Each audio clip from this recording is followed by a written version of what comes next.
Assalamu alaykum, hörmətli Uyğurlar. Hammalarınki muş vaxt xeyirlik olsun. Vətənə berib keləyotqan Uyğurlar bizni aytdı çoңqur oylağa saldı qarindaşlar. Bir tərəfdən bular Uyğurlarga faydalı iş qotamdı, qotmamdı. Bunu hazır həmmimizin kallasında Uyğurlarga ziyanlı iş qotudu deb oylaymiz. İkinci tərəfdən bularni ayıplash kerakmi, to'g'ri tushunish kerakmi? Bu tarafdan bu nurg'un kallarni Uyg'urlarning kallasi mujmal deb o'ylayman.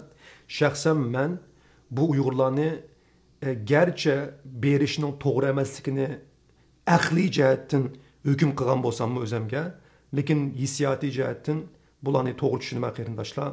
Vatanni men seg'indim, hammamiz seg'indik.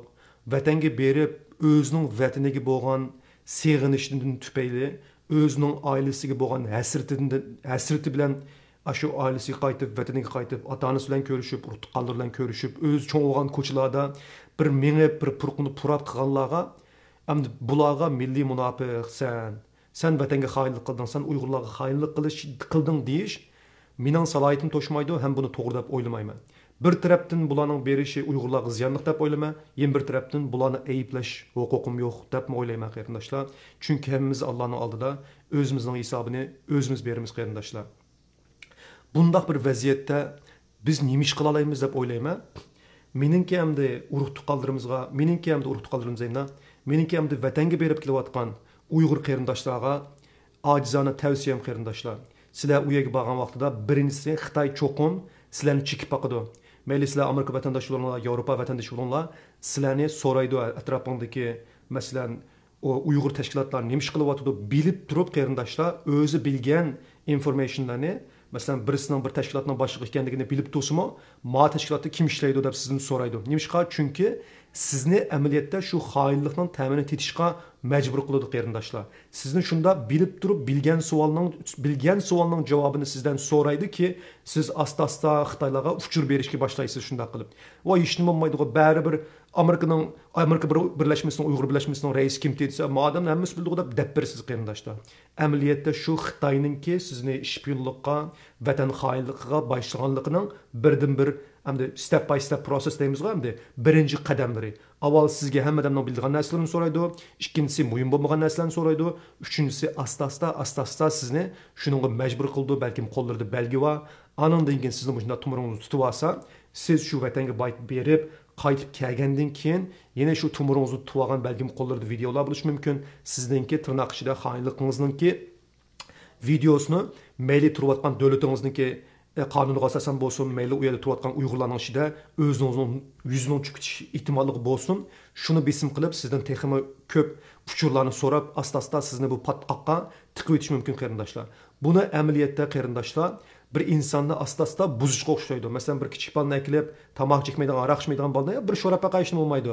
Bir rum kichik ishni bo'lmaydi deb asta-asta ash bolani o'gitib, andan keyin aroq tomoqqa o'rgangandan keyin, andan keyin oq tomoqqa o'gitib, andan keyin oq tomoqsiz, xumasiz, o'zini bosolmaydigan, oq tomoqi uchun o'zining nomusini, vatanini, ota-onasini, hamma narsani setadigan bir ahvolga akab qo'ydigan bu balkim bir 5-6 yillik bir jarayon bo'lishi mumkin qarindoshlar.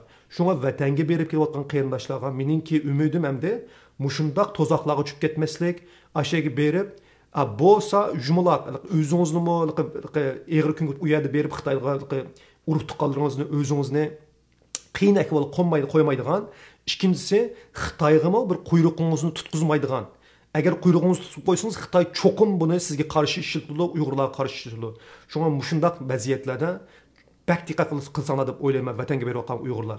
Endi ikkinchi masala qarindoshlar, biz yillardan beri vatanimizdagi qirg'inchilikni dunyoga isbotlash uchun bizning balkim shu o'pkilarimiz yerilib ketgan darajada biz chiqadik, vaqadik, butun dunyoga yig'lab turib ko'z yoshlarimiz bilan, shu mujodalalarimiz bilan dunyo xalqini Muşu Şərqi Türkistanda muşundaq bir zulüm bo'layotganligini isbotladik qarindoshlar.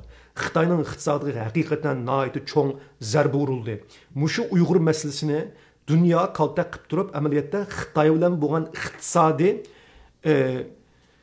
nima deymiz, Uyg'urlarni ajrashish vaziyatiga keldi. Axotning ajrashgan o'xshash amaliyotda Amerika iqtisodi bilan Xitoyning iqtisodi shunday bir narsa bu. Bir-birini so'ymaydigan axotin shu bir-biriga bog'lanib qolgandek bir toksik bir munosabat amaliyotda Amerika bilan Uyg'urlarning Xitoy bilan o'tirishga munosabat. Ammo biz muşu meselelerden paylanıp Xitayning iqtisodiga nihoyat og'ir zarba urdik qarindoshlar. Bunda o'ylab baqsanglar, Xitoyni kuchlantirgan narsa, Xitoyning iqtisodiy puli bo'lmagan narsa qarindoshlar, xuddi bir tank deb o'ylangda, o'q o'tmaydigan dunyoning eng kuchli tankisi, ammo benzini tugab qolgan qarindoshlar. O benzini tugab qolgan tankining bir o'lak tank bir parcha to'mir bilan chiqqanda farqi yo'q. Shunga to'xtab qolgan Xitoyning iqtisodiy amaliyoti Xitoy nihoyat kuchli ko'rinsimi, xuddi benzini tugagan tankga o'xshaydi qarindoshlar. Shunga amaliyotda bizning mushu birdan Xitoyninki qon tomirlarini, shoh tomirlarini birdan iqtisodiy tomirlarini kesishimizga amaliyotda mushu Uyg'ur qirg'inchiligini dunyoga tunutishimiz, Uyg'ur majbur emgak va qul emgakini dunyoga tunutishimizda nihoyat ahamiyatli rol o'ynaydi mushu Xitoyning iqtisodini vayron qilishda. Endi Xitoyninki qarindoshlar iqtisodi vayron bo'lish girdobı bo'lganligi uchun to'xtab qolgan tanklarım, aeroplanlari bir parcha to'mirga ilinib qolganligi uchun Xi Jinping va hukumatininki Xitoy Kommunist partiyasining piysi qirdi qarindoshlar. 1,5 milliard inson bor o'ylab yiqinglar. %10 ishsizlik demak qarindoshlar Xitoyda 150 million inson ishsiz degan gap. 150 milyon insan. Türkiye 80 milyon adam var. Türkiye'nin bütün nüfusununki işkiyasidek nimede Xitayda işsizden bayrak oynanlar. Ama öyle bakınlar kardeşler. Eğer biz Xitayning iqtisodiy jam tomiriga texmi ko'p zarba urib, Xitoydagi ishsizlikninki nisbatini biz %20% chiqara olsak qarindoshlar, 1,5 milliard insonninki %20si 300 milyon inson ishsiz degan gap. Agar 300 milyon inson ishsiz bo'lsa, Amerika'nın nüfusu qarindoshlar 330-50 milyon atrofida, bütün Amerikadagi hammadan ishsiz, mushunda ikki burunni qo'lga tiqib o'tgan mantıdak otağı adamdan o'ylab bakinglar qarindoshlar, Amerikada davlat vayron bo'ladi qarindoshlar. Shunga amaliyotda Xitoyni vayron qilishning yo'li Xitoyning iqtisodini vayron qilishdan o'tidi. Xitoyning iqtisodini vayron qilishni amaliyotda mushu Uyg'urlarning majburiy emgakini, Uyg'urlarga ishlangan qirg'inchilikni dunyoga tunutishdan o'tidi qarindoshlar. Shunga bu Uyg'ur qirg'inchiligini dunyoga tunutish faqat va faqat Uyg'urlarning zulmini, Uyg'urlarga chekayotgan azob oqibatini dunyoga tunutish emas. Xitoyningki iqtisodiy jon tomirga pichoq bilan shaq urib kesib, qonlar mushunda fishkirib deymizga Türkçe'ni Uyg'urcha deb deydi, unutib qopdim. Bir xil fontandek etilayotgan qonlar deb o'ylanlarmi Xitoyning iqtisodini masalan. Amaliyot buning uchun muhim bo'ldi qarindoshlar. Shunga Xitoy hozir orqa qadam etib, birinchisi Uyg'urlarningki qirg'inchilikka uchirmayotganligi uchun qo'lidan kelishicha chet ellik influenserlarniki akyapti, har xil sayohat faoliyatlarini o'rlashtiryapti Xitoyga. Masalan, Xaqan Fidandek yoki boshqa davlatdagi musulmon davlatlardagi musulmon liderlardek bularni akilib vatanimizda aylantiryapti qarindoshlar. Mushunda ahvollar bor. Aningdan keyin yana o'tgan qitim men video degandek, hech qaysininki unumi Uyg'urlar, masalan biz qanday qildik? Xitoy Uyg'urlarda zulm yo'q dedi. Uyg'urlarga qarshi zulm yo'q dedi. Biz zulm bor deganligimiz uchun dunyo Uyg'urlarning og'zi bilan Uyg'ur qirg'inchiligini dunyoga tunutdi qarindoshlar. Qandaq Uyg'ur qirg'inchiligini biz og'zimiz bilan, Uyg'urlarning og'zi bilan dunyoga tunutgan bo'lsak, Xitoy amaliyotda Uyg'urlarning og'zi orqali Womishinjan Xaodifang degandek mushu bir propagandani dunyoga qaytadan tunutishga tirishayotdi. Shuning uchun ba'zi Uyg'urlarningki Yevropaga, Amerikaga kelishiga yo'l qo'yibdi. Shuning uchun ba'zi Uyg'urlarningki vatanga berishiga yo'l qo'yibdi. Agar mushundaq Uyg'urlar xohlagancha berib kelsa, mushu Womishinjan Xaodifang degan mushu propagandasini asta-asta Uyg'urlarmi bilib bilmay, vaziyat yaxshilab ketdi. Biz Uyg'urlar ashtaqo, 3 kun shu 3 kun deymini 30 kun gelini kesib, qo'yni so'yib, toza qonni iqtib, andan keyin 31-kun azroq saman berib qo'yish, samannimda chaynab, oh my god, Womishinjan Xaodifang vaziyat yaxshilab ketdi. Amaliyotda biz shunda bechara millat qarindoshlar. Shunga asta-asta Uyg'urlar, voy vaziyat yaxshilab ketdi, hozir siyosat yaxshilab ketdi deydigan cho'nglarimiz bor-ku. Shuningga o'xshash bo'lib ketsa, balkim 1-2 yilning ichida Uyg'urlar vaziyat yaxshilab ketdi hozir. Mana vatan ko'rib tijorat qila olamiz, vatan ko'rib to'y qila olamiz, aqlay shaqlay deb amaliyotda bizning shu natijali yog'zi olgan musofimizni, olgan natijalarimizni yo'q chiqarib, yana qaytadan Xitoyning iqtisodini kuchlantiradigan bir ahvol akab qo'ysak, Xitoyning iqtisodi qaytadan kuchlangan vaqtida Xitoyning Uyg'urni o'ltagan, Xitoyning Uyg'urlarga qirg'inchilik qilgan, Xitoyning Uyg'urlarni yo'q qilgan qarindoshlar. Shunga biz qisqa muddatda Xitoylar og'zimizga so'skini silib, necha yilning yog'izi 70 yilning yog'izi qilayotgandek Uyg'urlarni bir aldab qo'ysalam, nay biz usul o'ynab, tangs o'ynab qilgan bo'lgan ekan, Uyg'urlar kunab ketdi. Bu ishqi Xitoylar kunab ketdi. Xuddi men kichvatimda bir nimbatema shu Song Kong'niki bir nimisida, Song Kong'lik bir bishidan mollag'assa, qanda asımı şu bizimden kolunun için tuğandak Xitayning qarindoshlar biz Xitoy davlatininki mushu ba'zi Uyg'urlar mushu barmog'i bilan o'ynatib bilan o'tib ketdi qarindoshlar. Biz mushu barmog'idan sirtiga chiqolmayapmiz. Xitoyning amaliyotda plani bu.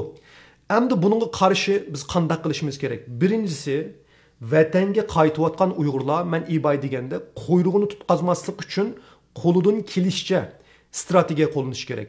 Xitoyga ham u yerga berib qahramonlik qilolmaymiz, nochilik qilolmaymiz. Xitoyning deganda yerni chiqishga majbur qilishimiz mumkin. Ammo javoblarni bergan vaqtimizda hech qachon bizningki o'zimiz turish davlatdagi Uyg'urlarga ziyonli qildigan, o'zimiz turish davlatga ziyonli qildigan hech qanday bir uchurni bermaslikka tirishimiz kerak. Eliq bir jumloq bir xil tutqulunmaydigan, tusimi bir nimiz qilmaydigan bir xil javoblarni bersa qarindoshlar, bular bizni biznes qilolmaydi. Bir ikkinchisi bir narsa qilsa hozir qilayotgan butun operatsiyonlari yoki bo'lsa shu strategik tirnoq ichida ishlari vayron bo'ldi. Shunga bular bizga osonlikcha cheklolmaydi qarindoshlar. Bargan vaqtida quyrug'ingizlarni tutqizmanglar, qo'rqmanglar, chiroyli ular bilan suhbatlashinglar, lekin quyrug'inglarni tutqizmanglar. Bu bir. Ikkinchisi, bargan qarindoshlarimiz u yerda chondomay resim tatalamsizlar, video tatalamsizlar, o'zinglar ko'rib, orbitlarini o'ylamsizlar, shaharning adresini bilib olamsizlar. Agar o'sha maktablar bo'lsa, kamplar bo'lsa, qanday uchurlarni to'play olsanglar qarindoshlar. Chunki biz vatanga borolmayotimiz natijani yog'zi. Chunki vatanga xalqaro tashkilotlarningki bundoq bir tekshiruvchilarni avatdanmayotimiz. Agar biz mushu vatanga Xitoylar berishga yo'l qo'ygan fursatdan foydalanib vatanga berib kelayotgan minglarcha Uyg'ur, har bir Uyg'ur bir istixborot ekansa, minglarcha istixborot degan gap, har bir Uyg'ur o'nlarcha istixborot ekansa, 10 minglarcha istixborot belge degan gap. Vaqtani vaqt kelgan vaqtida biz mushu qirg'inchilikning belgisini, mushu zulmning belgisini, mushu vatandagi mushu muhim uchurlarni biz vaqtini vaqt kelganda Xitoyga shu ko'ziga sanchiladigan bir o'q qilib ishlab chiqara olamiz qarindoshlar. Chunki bizga nima lozim desanlar, bizga yana uchur lozim. Bu vaqtda qarindoshlar vatanga berib kelayotgan Uyg'urlar amaliyotda Xitoyning anda qaziniga mundaq chumush qila olamiz qarindoshlar. O'zinglarning vijdoni xo'shib qoladi. Men bu Uyg'urlar mushunchalik kurash qilib mushunda qilg'ashqa Xitoy ichib berdi bo'lmagan bo'lsa, xohlagancha o'tirib, balki mening ota-onamni o'tirib qo'ydi. Lekin vatan uchun kurash qilayotgan Uyg'urlar mushundaq bir fursatni yaratdi. Mushlarning yaratgan fursatidan tayoqni malay yedi. Halbini men yavatıman. Yavatgan bo'lsam-mu, menda azroq bo'lsin vijdon bor, menda azroq bo'lsin axloq bor. Men malaninki bütün emlikining ustiga chivindaklam qo'ndim. Lekin mening chivin bo'g'im yo'q, mening hari bo'g'im bor. Hech bo'lmagan vaqtida gulning ustiga qo'ngan vaqtimda qaytib kelishimda azroq bo'lsa-mu hasal ishlab chiqaray deb vatanga qaytgan vaqtimlarda qarindoshlar, qo'llanlardan kelishicha qarindoshlar, uchur, belge, istixborot to'planglar. Annekin kelgandan keyin buni mishadagi Uyg'ur tashkilotlariga beramsizlar, menga beramsizlar, yoki bo'lmasa inson haqlari tashkilotlariga beramsizlar, yoki bo'lmasa bir yerda saqlab qo'yib, vaqtini vaqt kelgan vaqtida qo'llanlarda bir kuch qoldi bu narsa uchun, vaqtini vaqt kelganda chiqaramsizlar.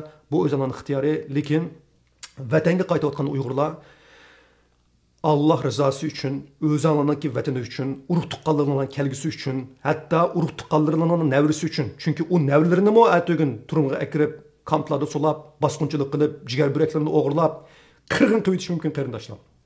Şular üçün bolsunmu, qo'lonlardan kelishçə uçur belge istihbarat toplanlar, Xitoyning ko'ziga tiqimiz.